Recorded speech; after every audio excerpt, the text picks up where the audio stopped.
नमस्कार दोस्तों, अपनी दुनिया में आपका फिर से स्वागत है। प्लीज चैनल को सब्सक्राइब करें, लाइक करें और शेयर करें। दोस्तों, ये जो न्यूज है वास्तव में सबको हैरान करने वाली है। जी हाँ, आपको भी ये न्यूज काफी हैरान करेगी। हमारा सबसे प्योर दोस्त, आज से नहीं लगभग 7 दशकों से भारत का सबसे ट्रस्टेड पार्टनर रसिया, अब लग रहा है कि वो ट्रस्टेड पार्टनर नहीं रहा, अब उसका झुकाव कहीं और है।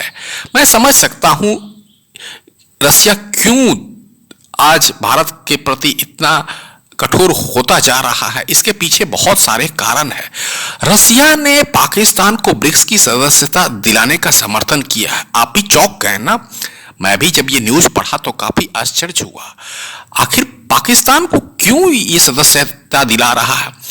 शायद रसिया को ये नहीं भूलना चाहिए कि यह वही पाकिस्तान था जो रसिया के इतने टुकड़े हुए उसका सबसे बड़ा जिम्मेवार अगर कोई है तो वो पाकिस्तान ही है। पाकिस्तान ने ही अमेरिका से मिलकर उस अफगानिस्तान वॉर में अमेरिका को सपोर्ट किया और जिसके परिणाम में स्वरूप रसिया बहुत सारे भागों में टूट गया। अब ये क्वेश्चन ये हो रहा कि पाकिस्तान के शामिल होने का पर भारत पर क्या असर पड़ेगा? जी हां, भारत पर तो बहुत असर पड़ेगा।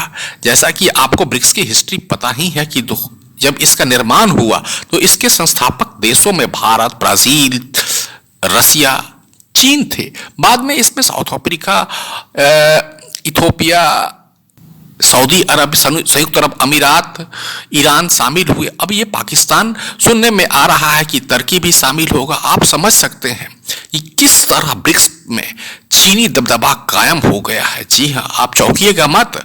भविष्य में अगर कोई भी डिसीजन लेना होगा तो भारत के लिए बहुत मुश्किल होगा कि ब्रिक्स के टेबल पर कोई डिसीजन को अपने पक्ष में पारित करवा ले, क्योंकि वहां चीन का दबदबा होगा। और पाकिस्तान, टर्की के आने के बाद तो आप समझ ही जाइए कि भारत का जो रोल होगा ब्रिक्स में वो बहुत निम्न कद का रह जाएगा। मैं भी आप काफी आश्चर्य कर रहा हूं। कम से कम रसिया को तो ये सोचना चाहिए कि अगर पाकिस्तान, तुर्की शामिल हो जाता है तो निश्चित ही भारत को काफी दिक्कत होगी। इसी को कहते हैं इंटरनेशनल पॉलिटिक्स। कोई किसी का नहीं होता है, सभी अपने सेल्फ इंटरेस्ट के लिए जीते हैं। अब भारत को भी सोचना होगा कि इसका काट क्या होगा।